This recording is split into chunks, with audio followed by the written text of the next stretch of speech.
Good morning, this is Blake from BlazeCom Studio. I hope you're having a great day.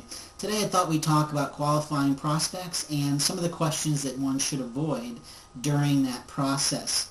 We're going to make the assumption that you're going about and networking in your local community. And so these types of questions to avoid are really applicable to that type of setting or sitting down in a one-on-one. Federal and state laws prohibit prospective employers from asking non-work related questions where the answers have no impact on the job that needs to be performed. Obviously, taboo topics are those like your mama taught you, such as politics, religion, and sex. In a nutshell, legally, employers are not supposed to be asking about age, disabilities, country of origin, ethnic background, gender, marital status, religious affiliation, or, of course, sexual preferences. While we are not offering to hire anyone, as independent business owners, we are actually seeking professionals or persons of potential to perform business development tasks. Therefore, I'm always surprised by the folks who choose to ask any private questions while networking and searching for potential business teammates. The following are the top 5 questions and variations on them that are often inappropriately asked when networking. The first is, are you married? Or variation of, is that your wife? Is that your husband? Or maybe making a reference to your age in a condescending kind of way.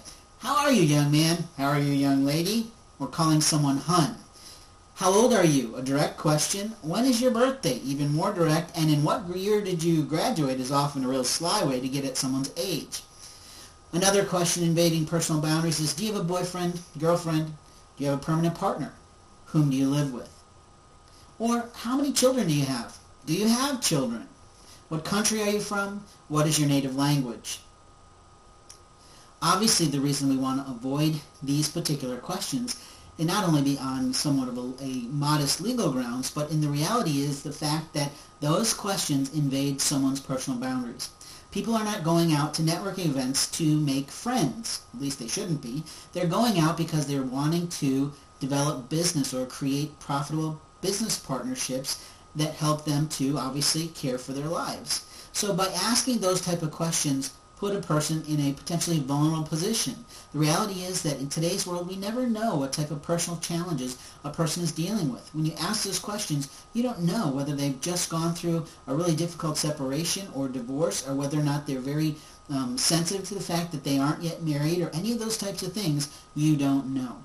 And the bottom line is we are seeking business partners. And for business partners, we should be asking business-oriented questions to determine whether or not that person with the pulse is really someone who could be a good strategic partner. In the next video, we're going to talk about some of those questions that might help you to qualify who is going to be worth the time investment for your business.